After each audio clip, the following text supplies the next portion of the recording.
It's Steve Anderson, and thanks for joining us today for today's Crown Council webinar on a very timely topic.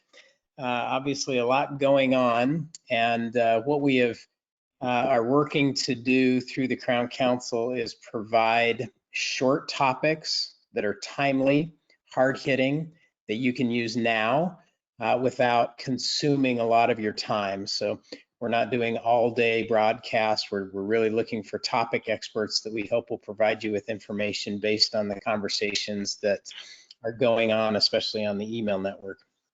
So today, I'm going to turn the time over to Spencer Chipping on our Crown Council team, who does a great job of working with all of our Crown Council resource partners.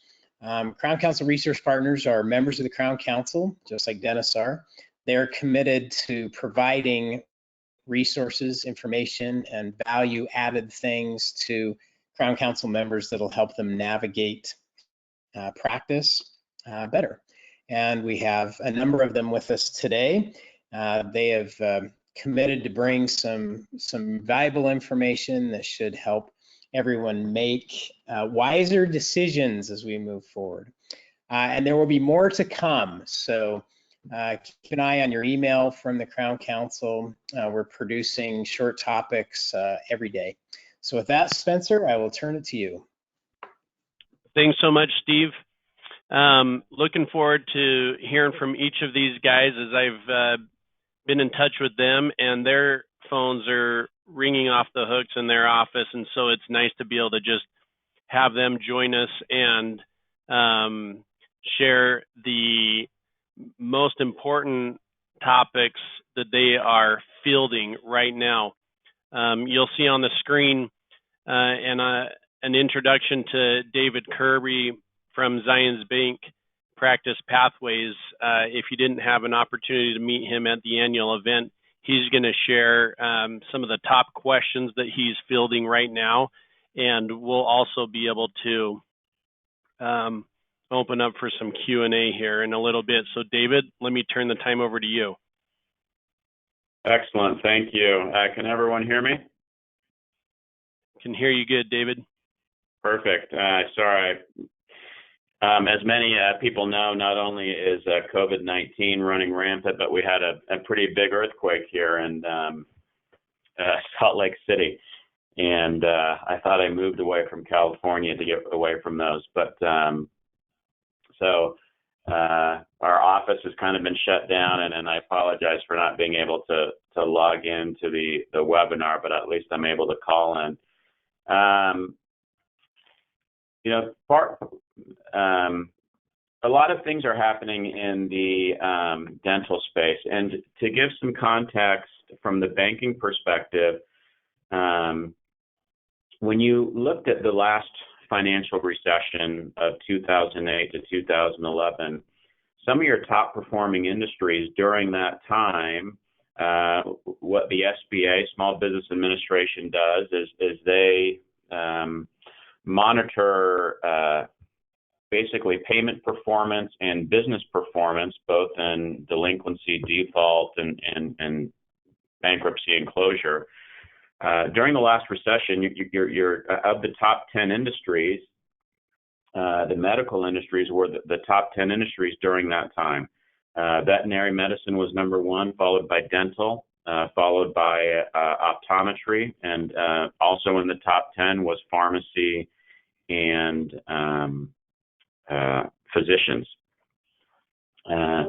If anyone had kind of seen, it was either earlier this week or last week, the New York Times created an article talking about the industries now during this economic downturn that are at kind of the epicenter, and no pun intended, but at the epicenter of COVID-19 and the coronavirus and the impact. And the number one leader or one of the top leaders of all industries impacted is the dental industry. And there's more of an impact on the dental industry than any of their medical counterparts. And so it creates a problem where these industries before had thrived during the last recession. And as we are now clearly in an economic downturn, the challenge that the dental industry is having is closures. We haven't seen this before where, again, whether it's the ADA, UDA, or whatever state association you're with is recommending a 2 to 4 week closure. Now some of the dental boards, both state and federally, as well as the CDC, are recommending closures of anything that is non-crucial. And they're even now recommending that some of the services, such as cosmetic dentistry and others, be reduced to a minimum and just focused on general, even if you're open at all. So these strongest industries that have historically performed extremely well are now at the heart of the problem. And so what the federal government and the regulatory bodies, which are the Fed, FDIC, and the OCC, have asked banks to do, regardless of where you bank, is create a payment deferral plan. And so and it needs to be 90 days. And so again, whether you bank at Zions, Practice Pathways, or Bank of America, Wells Fargo, a community bank, right now is the best time to reach out to your banker or the group that you work with and inquire about what they are doing as a COVID-19 response. Just yesterday, we announced at Zions Bancorp that for all small businesses that have loans of $2.5 million or less, or relationships of $2.5 million or less, have made at least 6 months of payments and are in good standing, that we would provide them at no fee a 90-day deferral on all of their loans, whether they are business or consumer loans. And we just released that yesterday. I know that Wells Fargo, Bank of America is working on it, Citibank as well. All of the large kind of practice lenders out there in the country are offering 90-day deferment periods. Now, having said that, you might not need it. You might not need a payment deferral. If it were me, I would take it. Understanding that those payments will be added to the back of the loan. So if I had a 120-month loan and I had paid a couple years, the 3 months that I'm deferring are generally going to be added to the back of the loan, and so your term just gets extended 3 months. But again, that is for all of your practice loans. Again, whether it's real estate related, practice related, equipment related, all banks have been asked by the federal government and our regulatory bodies to provide a COVID-19 payment assistance program. It looks different at each institution. In conjunction with that, if you have student loans, the student loan, I always instruct specifically new doctors that student loans are some of the there's always this paradigm or this mentality that we have to pay our student loans down as quickly as we can. You'll never have a loan that's as flexible as a student loan, where you, the doctor, are really in charge of the terms and repayment. Student loans also have been mandated to come up with a deferment plan during the COVID-19 outbreak, as well as the economic downturn. And so again, it's important to also negotiate with your student loans, understanding that they as well have been asked to help you in the payment deferral program. The other option that Spencer and I talked about is working capital. A lot of the inner city or more urban practices have closed or have been instructed to close. And some of those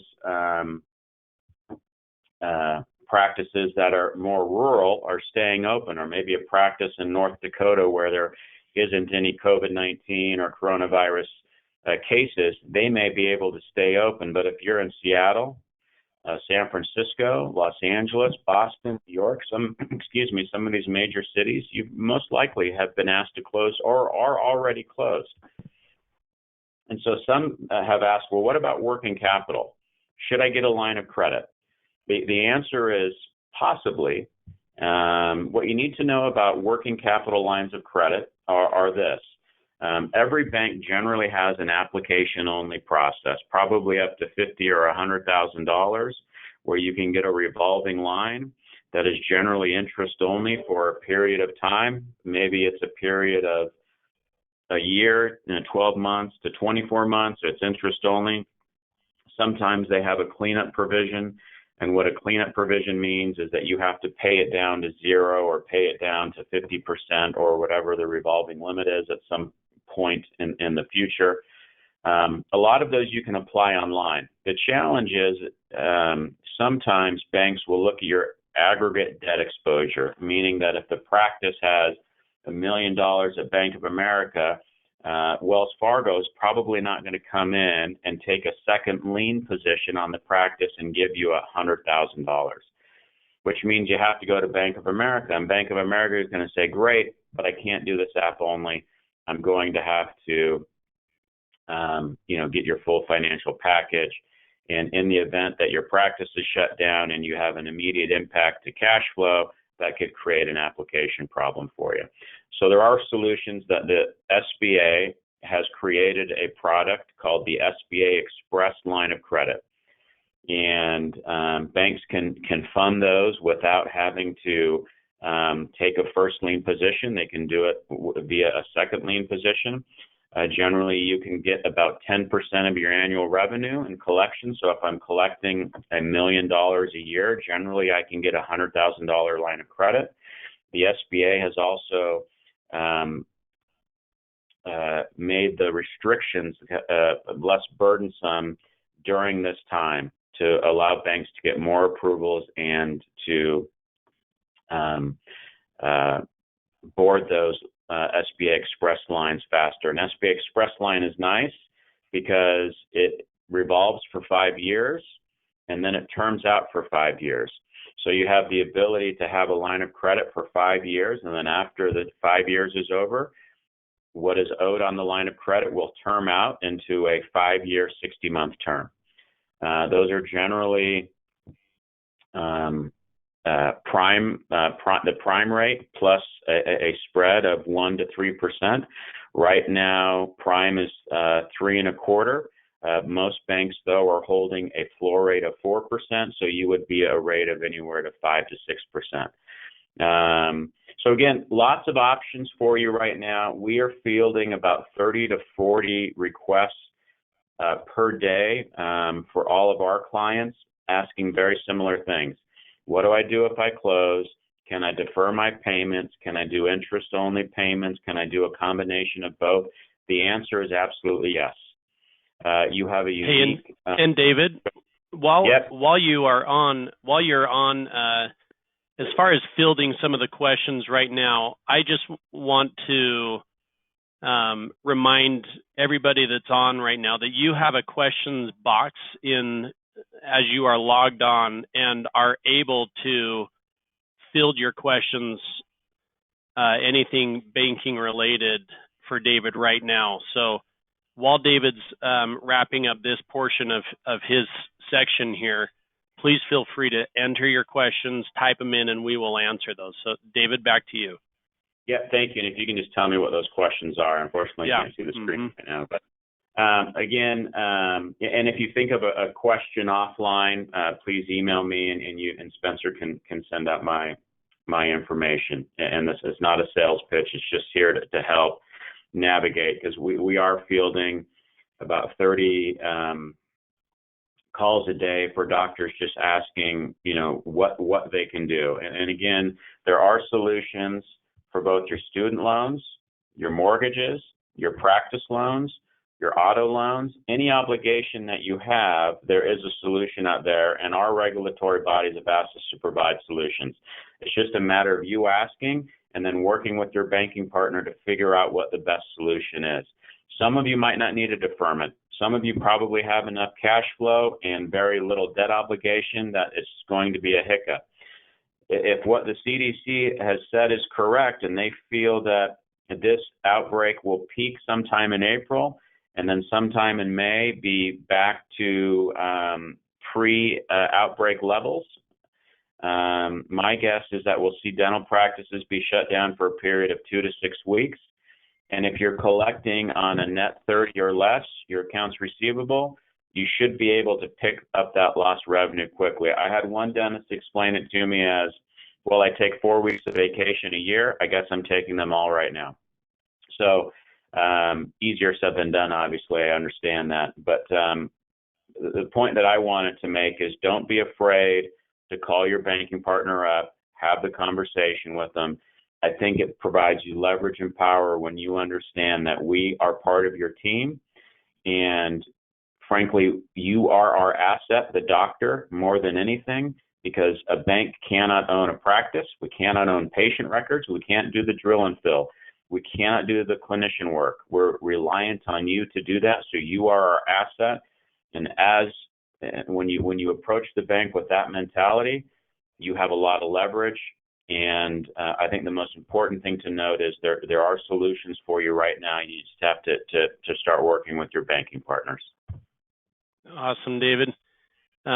We really appreciate the feedback there, and I will, if you remain on, there may be some questions here toward the end, and I'm going to call on you here at the end, likely. Appreciate your feedback there. Going to move over to Rob Eagleston, longtime partner of the Crown Counsel Resource Partner Team. Rob, can you hear me okay? I can. Awesome. You're on the screen and ready to roll. Thank you. Thank you. And like you mentioned earlier, we have received a lot of questions coming in through email, phone, and text. And I want to take some time today to cover some of the main ones. You know, clients wanting to know that if, when, or now that the office is closed or that they're seeing emergency patients only, now what, or how are we covered? What coverage do we have? And a lot of clients want to know of all the policies that they own, which ones are relevant to all this, and then just cover a couple other items that are important to address during this time. Let's see, how do we advance the slides? I got it. I got you. Okay. All right. So first of all, you know, the question that, so in the event that your office shuts down completely, or you're seeing emergency patients only, obviously there's going to be a significant loss in production and income. And so most of the questions that are coming in are centered around that. Specifically, the question that I'm getting over and over again, and I want to clarify, is the question from clients that they're calling in or emailing me saying, I've had to shut my office down. How do I use my business overhead policy? And so that's something I wanted to clarify. If you own a practice, you're eligible for a business overhead or an overhead expense policy. So many of you that are listening may have one of those.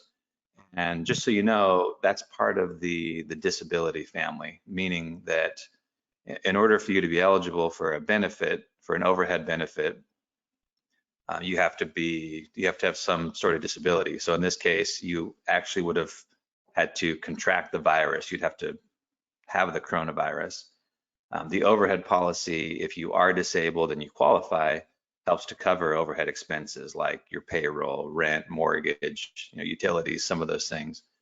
But if you don't actually have the virus, you're not eligible for it. So, you know, thankfully for every client that's called in or emailed me, they don't have the virus, which is great.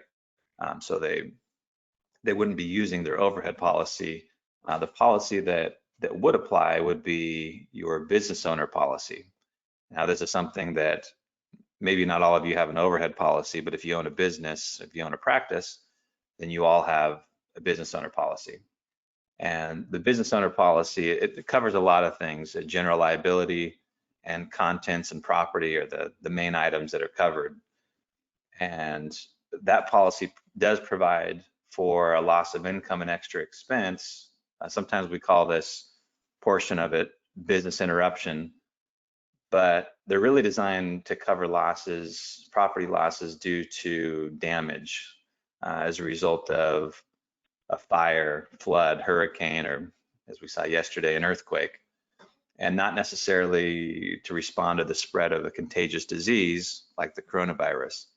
So as those were set up, again, all of you that have those were naturally designed to cover the coronavirus. However, these claims I know are handled on a case-by-case basis, and very well you could have benefits through this policy. So what I'm saying is, we're not in the position, nor are you, to try to interpret your policy and determine whether or not, because you've had to shut down your office, you're going to get paid.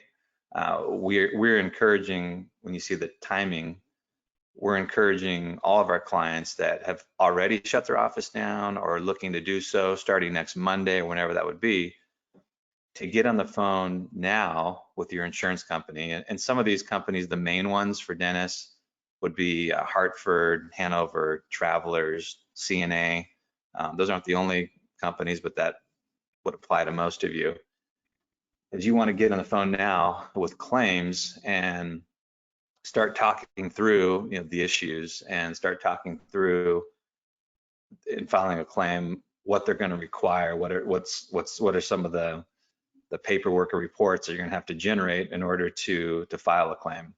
As you can imagine, these companies are fielding a lot of calls. You might find that there's some hold times that are rather large or long, but again, now's the time to jump on the phone to start the claims process.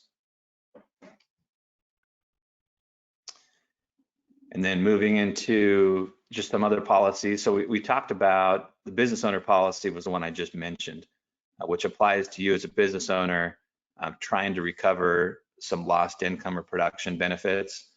But the other part of that as well is if, heaven forbid, if one of your patients gets the coronavirus and they can trace it back to your office, they would file a claim through that same policy on the general liability side.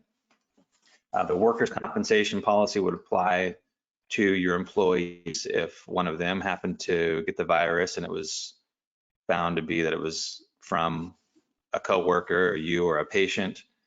And then we talked about the disability and overhead policy would only apply if you actually yourself had the coronavirus. And then just a couple things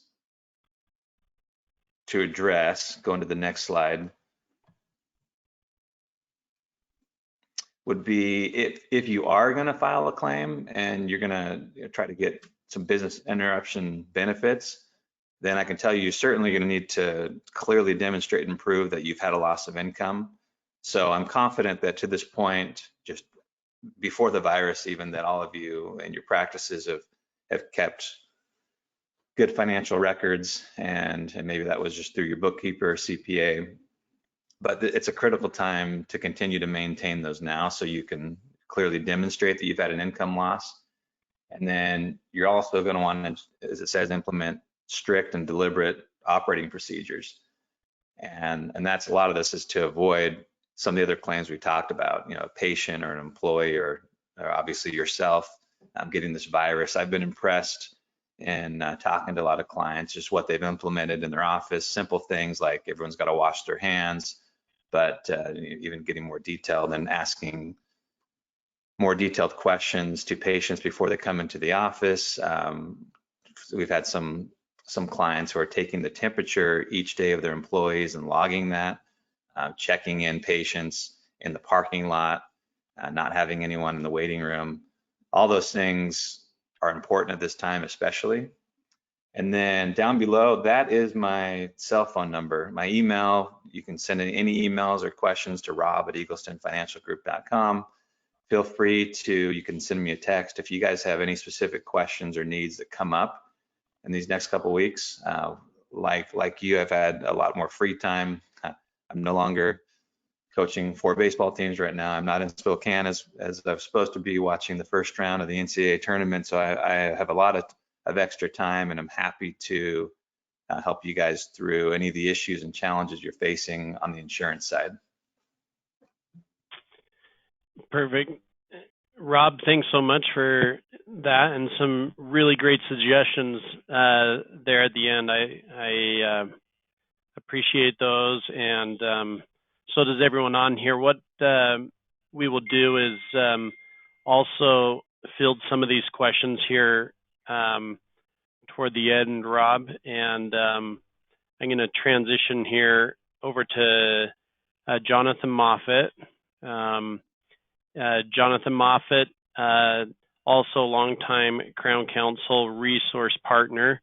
Jonathon, can you hear me all right? Loud and clear. Can you hear me? Awesome. Yep. Go for it. All right. Hey, everyone.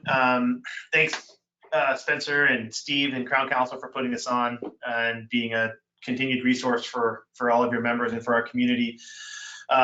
Rob's a great resource and actually someone on our team that we respect, and we work a lot with David Kirby as well. So good to be on here. You know, I think this is ever changing, right? I mean, if we were to have this webinar on Friday, it'd be a totally different webinar than what we're talking about today. My company, Aligned Advisors, we had about a 2-hour webinar yesterday. For anyone who'd like a copy of that webinar, we did record it. We went into a lot of details around some of the topics that we'll cover and some of the topics we don't have time to cover today. And we're happy to share that recording with anyone who'd like to listen to it. And that you can feel free to email me at jmoffat@alignedadvisors.com or call the number on the slide. I think Spencer and Steve, if it's okay, I think what's at the forefront of everyone's mind right now, at least what we're getting a lot of questions on, is this new bill that just passed last night. And so I don't want to go through that with a fine-tooth comb, but I think certainly the biggest question or concern is around emergency family and medical leave. So, you know, it's during times like this where it's easy to be overwhelmed. It's easy to be stressed. And something that I think, you know, Steve, I've known Steve Anderson for a long time. And something I think I'm always appreciative of Steve and Greg is that they're kind of that voice of calm and the beacon of light at the end of what seemingly dark tunnel. So I think what we would all advise is, you know, take a deep breath. Let's all focus on what's within our control, and there is a lot that we can do within our control. And so, while you find yourself, I love, David, your comment about, you know, using this as well, I guess I'm being forced to take my vacation. You know, we've been having that conversation a lot with clients. Is you know, use this as an opportunity. I'll get into a little bit better to work on your business, work on those things that tend to get pushed back. I do quite a bit of speaking, and one of the things I always encourage doctors to do is take time to work on your business. Well, you've just been given this gift to work on your business for the next couple of weeks. So, you know, take advantage of that. But going back to this point that we are getting a lot of questions on, it's the portion of the bill that seems to have a lot of questions because it looks like it's going to be the section that's going to impact most of our clients the most is the emergency family and medical leave portion of that bill. And basically they revised it to say it's expanded to all employers with less than 500 employees. That's probably everyone on this webinar, that's going to apply to them. The hardship exclusions for healthcare providers like medical doctors, dentists, you know, is certainly in there. However, there is language, and this is coming from Alia Ramshian from HR from Health. He's a good resource partner of ours. You know, that, and as we've read this too, he agrees that there is language in the final bill that allows the Secretary of Labor to exclude healthcare providers and emergency responders from this definition of employees who are allowed to take leave. Specifically, the leave that we're seeing is where we're having a lot of questions is around employees that you may have that are forced to stay home or need to stay home because their children, either their daycare or schools have been canceled, and therefore you're required under the new act to pay up to 12 weeks of leave for those individuals. And so there is some language that allows the Secretary of Labor to exclude potentially exclude dentists. And what we are telling our clients is with this time that you now have on your hands, it would be wise to email your local association, dental association. The ADA, strongly encourage them to be reaching out to Congress, the Department of Labor, Secretary of Labor, you know, to make sure dental practices are excluded As you can imagine, this could be a very burdensome additional financial burden that some dental practices, could have to take on. We do see that the language is a little subjective at this time, and we're awaiting some details on how exactly that exemption is gonna unfold. But it definitely would be something that we see impacting a lot of our offices. At this time, we're talking to a lot of clients too about being lean. So as a business, this is your opportunity to really take a step back and focus on your business. We're looking at don't use this as an opportunity to just sit back, be proactive, look at areas of your business. Your business is your future. At the end, when we all come out of this on the other side, which we're all very optimistic about what that is and what that looks like. Those that use this opportunity to work on their businesses, work on their systems, work on their protocol, they're going to come out a lot stronger. You have tremendous resources as a members of the Crown Council, within Steve and a lot of the other resource partners to use this time to ask what you should be doing specifically in your practice and working on your business. We're telling our clients right now, cash is king. So some of this, a lot of you may be hearing, work on this time to work on your AR. We're not suggesting you call patients to ask for money at this time, but certainly you could do that. But more specifically, insurance, work on your AR, work on your receivables, work on your claims, use this time to do that. Cut back on AP. Pick up the phone. This is an opportunity to call your suppliers, call your labs, start, talking to them too. You're not alone. I've seen, Patterson, Shine proactively sending emails out to their clients, letting them know, to reach out to them. It's better to be proactive on the front end of this rather than to, I was talking to a doctor a couple of days ago and they said, well, I'm just going to stop paying my bills for the next 2 months. And I was like, I don't know that that's a good idea. You want to definitely get ahead of this. Reach out, call them, see, like David said, ask for deferments on loans, and start working on AP. But cash is definitely king. You're going to want to maintain cash. You can go to the next slide, Spencer. Perfect. Please. Yep. Thanks. Use this as an opportunity to reduce overhead. I'm not an HR specialist, and I'm not going to get into that. We did have an HR specialist on our webinar yesterday that talked about a lot of questions we're getting right now is, should I lay my staff off now? Should we have them? Should we not lay them off? Do we have to fire them to have them claim unemployment? Again, I'd encourage you to either ask your HR specialist. Spencer, I know you guys just did an HR webinar on Crown Council as well. Listen to that. Make sure you know what you legally can or cannot do before you make those decisions. But certainly, again, being proactive. We talk about the morale of laying everyone off may not be a good thing. And from what we were told yesterday and everything I've been reading, you do not need to lay off your staff in order for them to file for unemployment. So keep it positive, be a resource for your employees as well during this time, and be sensitive to the fact that, they're all of us are going through this together. We talked about trimming staff, keeping just core personnel originally. Some of you are all over. If you're all over the country, we're seeing this impacting practices differently depending on where you are geographically.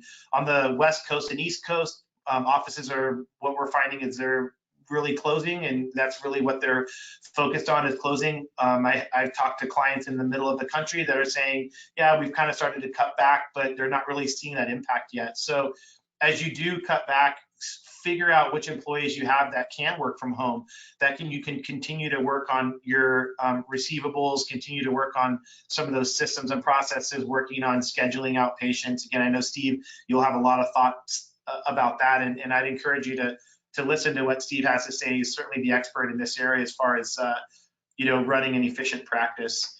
Hey, and Jonathan, on Jonathan's point there, as well as questions, just to hop in real quick, Jonathan. As you mentioned, the webinar from Barbara Free, for everyone listening, just know that has been posted on the Crown Council network for everyone to listen regarding HR. And Jonathan, another one of the questions that came up was, how do we get a copy of the webinar that was presented by your team yesterday? And you and I can send that out to the Crown Council Network. Perfect. I'll share that with Spencer, and Spencer, you can share that link. It's been posted on YouTube. We're working on getting it posted to our website, but in the meantime, Spencer, yeah, I'll definitely share that with you, and that'll be sent out. There's a lot of resources on there. One of the questions, and I don't know if David wants to, I'd be curious to hear what David's thoughts are, but one of the things we did talk about yesterday was the SBA's disaster relief funds that are available.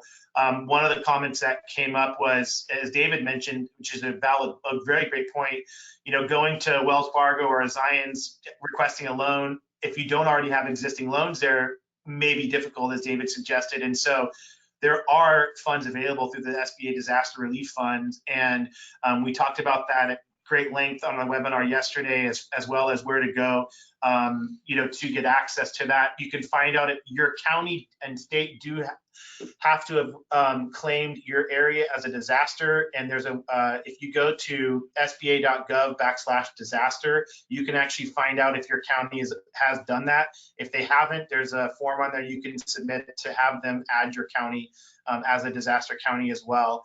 David, I don't know what your thoughts are. It was encouraged yesterday that everyone go and begin that application process, while at the same time working through with your existing bank on existing lines of credit, and also finding what resources that your bank's done and is doing for you as well. Yeah, so with the SBA Disaster Relief Fund, you actually apply directly through the SBA, and you kind of bypass your bank. And you just go online, and the website is www.sba-funding-programs/disaster-assistance. I will send that to Spencer. It's a long one, but you can actually get up to about $2 million in relief lending from the SBA directly. And for the disaster relief funds, you actually don't apply through your bank. You apply directly through the SBA. Thanks, David. I think if you do go to just sba.gov/disaster, I think it will probably take you to that same site, I think. Probably anyways, right. You guys have the links to that as well. You know, but for our clients, our team has proactively reached out. We've already talked to all of our clients' banks. It's been very interesting to see. There's the banks like, you know, Zions and Bank of America, and certainly what I would consider some of the front runners and leaders in our industry that have been proactive in coming up with solutions for their clients. And there are banks that are almost clueless as to what's going on. And so it's been, from our standpoint at least, we've had a long-standing relationship with Zions, and it's been very reassuring to us to see how they're taking care of their customers and becoming a true partner with their customers. And that's been great to see and to work with. You know, going back to, you know, again, we're at all-time interest, you know, the interests we're at certainly all-time lows at this point in time. And so, you know, using this time to look at refinancing equipment loans, other loans, like David said, I know they're being inundated with refinancing. Our thought is, just to give you an idea on the home mortgage side, typically the average in any given year, there's $1.5 trillion worth of loans that go through the system. Right now, there's over $11 trillion trying to be shoved through the banking system for refinances. That's over 7 times the amount of loans that are trying to be refinanced right now. So banks, everyone's working hard. Again, this is kind of my belief, and what we've been talking to our clients since last week is that I think you're going to be looking at definitely a first come, first serve. So again, this is not a time to be sitting idly by. This is a time to act, and those, we strongly believe and have been talking to our clients that those that act, those that are being proactive, will come out the other side of this, you know, looking and being ahead of the game for sure. We can, you know, look, I just had on here again, you know, look at your marketing strategies, take a look at how you're marketing, what you're doing for marketing, both during the downtime, but also, you know, when you come out of this, what might you tweak or do differently from a marketing perspective? Again, just this concept of working on the business. You can go to the next slide, Spencer, please. Again, get your cash working for you. Cash is king. Again, we're, possibly with low interest rates, look at some alternatives for cash, but also I think right now is a time to be liquid. A lot of us feel a need to act right now, and you want to make sure you're not acting emotionally or reacting emotionally, that you're acting with purpose. And so you can actually go to the next slide, Spencer, and we'll talk, or the slide with the team. So, we at Aligned Advisors, we take a team approach. And at this time, what I would argue is there's no better time than right now for you to have your entire team of advisors on the same page. There's so many things being thrown at us right now. Yesterday it was this new bill that just passed, right? And before that, it was the SBA. There's so many new things. There's tax revisions that are in the pipeline. There's so many moving pieces, insurance, banking, that you have to have a consolidated team all working together for you. And so make sure, use this opportunity as an opportunity, use this time as an opportunity to reach out to your existing team, find out what they know, what are they doing, on your behalf, to make sure that you guys are, that you're ready, not only again to weather the storm, but to come out of this thing, even better and stronger. So that's, we're here to help support. This is a forum for anyone. Again, Spencer, you feel free to share this with anyone who'd be interested. This is just kind of a forum that walks through how to access the financial disaster assistance step by step. Again, you can see in the red bubble there whether you're eligible, your area is eligible or not. If it's not, you can use this. You can use that to ask for your area, encourage the SBA to add your area if it's not already added. And then again, I would strongly encourage, reach out to your associations, encourage them to lobby to get the dentists exempt from, having to pay some of these family leave, so that you're, again, just kind of alleviate some of that burden. Awesome. Let me, Jonathon, thank you so much. And those are just fine points there. We'll share not only Jonathon's webinar from yesterday that had points from each of the members of his team that you saw, as well as some of the other sites that you just shared. I'm going to go to some Q&A right now. Rob, I'm gonna fire 3 questions at Rob Eagleston. The first one is, would you recommend calling the agent first to see if I have coverage under the business owner policy, or directly to the issuing company, like Hanover or Hartford? I would call the companies direct, and that's just a general recommendation we'd make anyways. On the business side, that's, for whatever reason, it's a cleaner claims process. And the other thing too, and this is Crown Counsel, we're all family, right? I can just be straight up and honest with you that you have to know that when we're talking about long hold times and taking a while, that the brokers that you're working with, the agents, they don't get compensated for helping with claims. And I think that the difference between how your agent's going to handle the claim, waiting on the phone and talking to the company, versus you, the business owner, is going to be a whole lot different. So we hate to tell clients, knowing that they're going to be on hold and it might take a while. It's still, with the business insurance, it's the way to go. If you're one of the unfortunate ones that gets the virus and has to go that route and file a claim on your disability and overhead, I mean, for our clients, we say absolutely, we want to be the ones right there in the middle helping you out. But with the business policies, you want to call the companies direct. Got it. Rob, thanks for that. Here comes another one at you. We have Cincinnati Insurance, and was told they and other carriers are taking a hard line. How do we get through that first? How do we get through the hard line answer?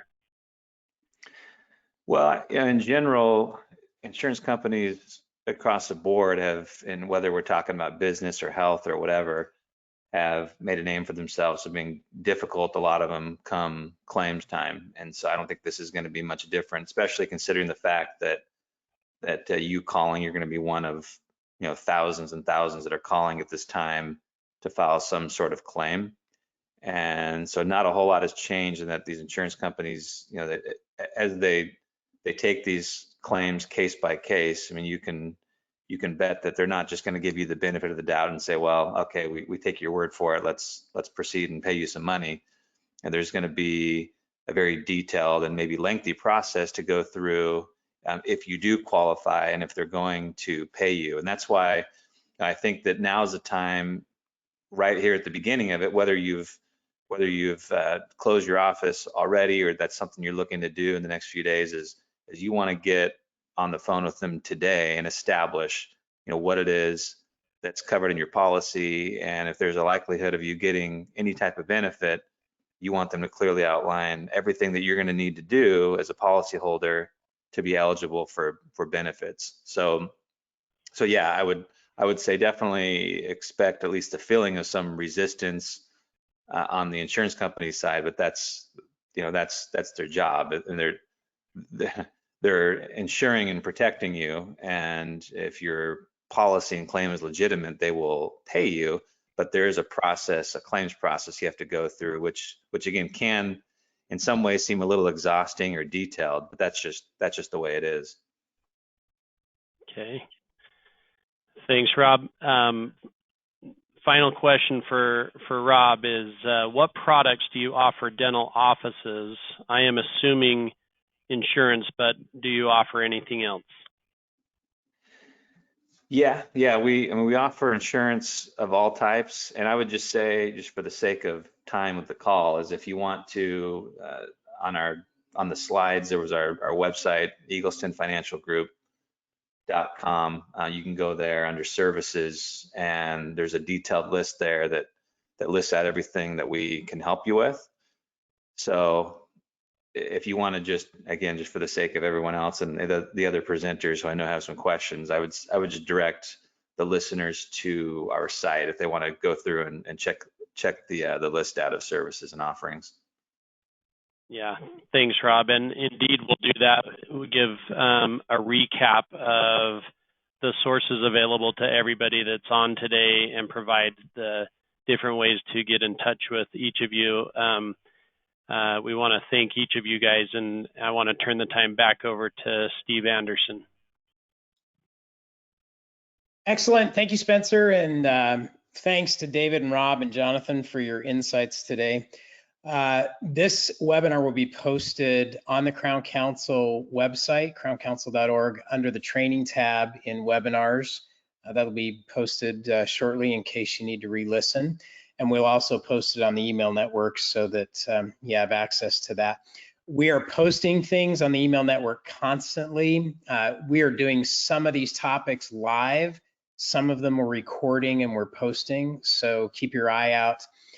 Tomorrow, we'll be doing a topic that we'll post from our resident nutritionist that's been a resource partner for many years, Jack Fairchild, who is going to provide some in-depth information that you probably have never heard on how to prevent, how to stay healthy, and what to do if you get sick, especially as it has to do with viruses. So since dentistry is on the front lines of this in terms of healthcare, they are very relevant questions.